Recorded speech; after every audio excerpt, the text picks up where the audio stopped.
the aql that has been mentioned in the Quran, the intellect, the reason, the logic.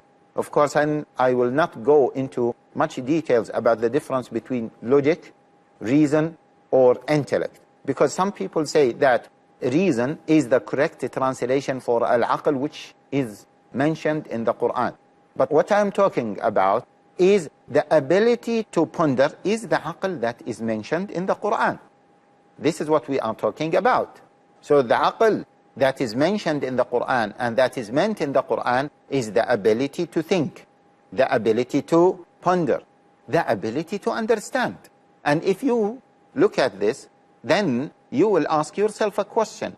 How can we implement a text? How can we understand a text if we don't have the ability to understand? If we don't use our aql to understand? That is a clear cut.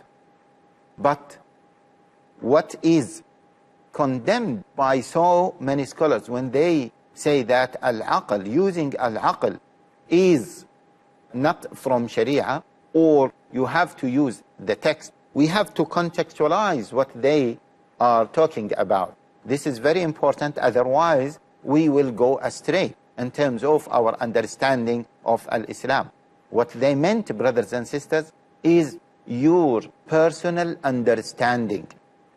And there is a difference between my personal understanding and the aql in general. My personal understanding of something is different from my ability to understand and to think. The ability to understand and the ability to think is different from the conclusion that I came up with. And that should be clear. And in many cases, brothers and sisters, the conclusion that I can come up with, or the conclusion that I come up with, is not the pure result of my thinking or using my reason. We have to be careful of that. And once we understand this, then the myth of the contradiction between the text and the aql will be cleared and will be clarified. The conclusions that the individuals of human beings come up with, those conclusions are influenced by so many things, including their own aql. So their aql is not the only influential in terms of the conclusions that we come up with. Take, for example, let me give you, brothers and sisters, a very strong and powerful example that I would like all of you to think about it. You know the people who live in deserts, the people who have not seen mobile phones ever in their life. Think if we have some elderly people, or even some people middle age. Think of yourself before the technology of mobile phones, before using the technology of mobile phones, before you heard about mobile phones. If someone were to tell you that I saw a person holding a piece of maybe plastic or a piece of metal, and he is talking to other people, would you accept that? You won't accept that. You would say this is rubbish. Imagine a Bedouin from the desert. A Bedouin from the desert. He has never been going through, or he has never been into a city. He has never been into a civilization. He has never been to or exposed to technology. And this person, he visited, maybe he visited London, or he visited New York, or he visited Bombay, one of the main cities in the world. Or let us say that he visited Japan. And he saw that the people there are mad. They are using a piece of metal or a piece of plastic, and they are talking through that. And then, in the beginning, he won't be able to understand that. He wouldn't be able to comprehend on that. He has to go through many steps to understand what is that. Okay, let us say that this person, he went to his family in the desert. They haven't been exposed to any kind of technology. And he told them, Wallahi, I saw people talking using a metal, a piece of metal or a piece of plastic, to talk to others. They say, come on, you are crazy. What are you talking about? When they want to talk to others, they are going to use a piece of metal or a piece of plastic or a piece of something like wood. Come on, you are crazy. Are they going to understand that? They are not going to understand that. But if it is explained to them, they will understand it. See? They have the aql to understand. They have the ability to think and to learn. But before thinking, before receiving the proper education, the conclusion that they came up with is not the conclusion of their aql. It is the conclusion of their ability at that moment of time to understand. And it is the ability, again, as I said, the ability of their aql, not the aql, the kulli that the whole mankind own. Because the aql that the whole mankind own is actually the logic. It is undisputable. I hope that is clear.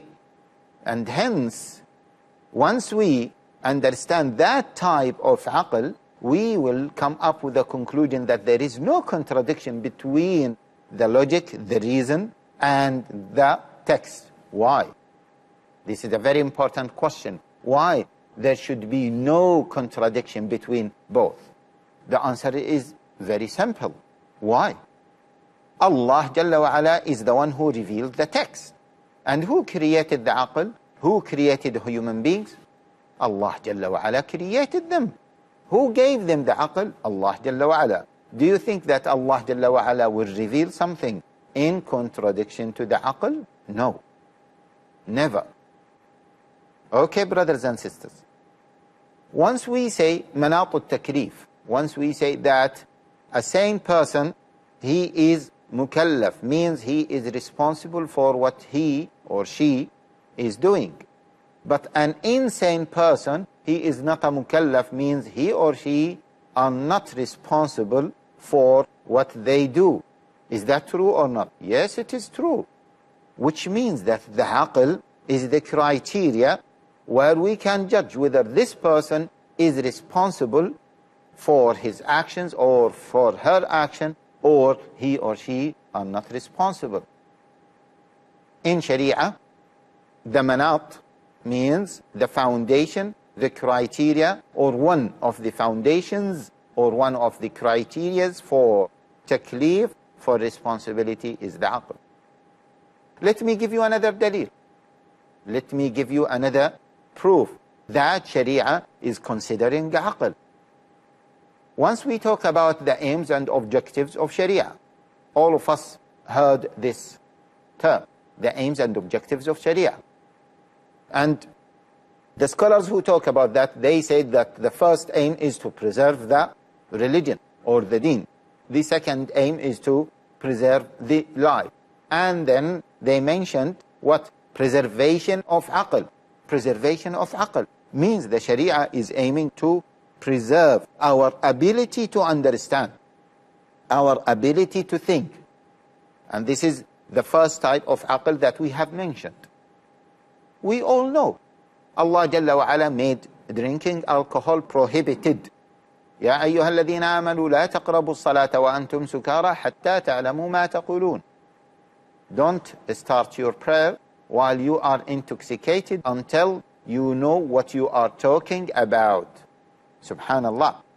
Means being intoxicated, you won't be able to understand or to think of what you are saying. And that's why the Sharia prohibited that and considered it muskir. كل مسكر خمر وكل خمر حرام. As the Prophet ﷺ said, each drink that intoxicates, or each thing actually, whether it is food or drink or maybe something else, that intoxicates. So you become intoxicated that you don't know what you are doing, you don't know what you are saying, means the ability to think is not there anymore. That is prohibited. And because of this, we concluded that the Sharia is very keen to preserve our ability to what? To think and to ponder. Let me summarize what we have discussed before the end of this session. What is the condemned aql? We hear that so many people are condemning aql. We are talking about the aql, which is the conclusion that our individuals came up with. And we call these conclusions as the aql. And that is not really the aql. We said that the conclusions we come up with are what? Are influenced by so many factors, including the aql. The aql is not the only criteria that has influenced those conclusions. And remember, brothers and sisters, the example that I have mentioned to you, which is the Bedouin who went to a city. He could understand how people are using mobile phones in general. He went and he explained that to his people who have never been into this experience. In the beginning, they rejected that. And they said that is against aql, that is against reason, that is against logic. No, they are wrong. That is not against logic, that is not against reason, but that is against the conclusion they came up with, which is influenced by their experience, and it is also influenced by what they have went through in their life. That is the aql that is condemned. Once we understand that, brothers and sisters, the myth of the contradiction between aql and naql will be resolved, and there will be no contradiction between both. Let us stop here, because we are coming to the end of this episode, and inshallah in the coming episode we are going to talk about another source for Sharia, or let me say another possible source of Sharia. Until then, I would like to ask Allah Jalla wa Ala to keep us on the right path. Wassalamu alaikum wa rahmatullahi wa barakatuhu.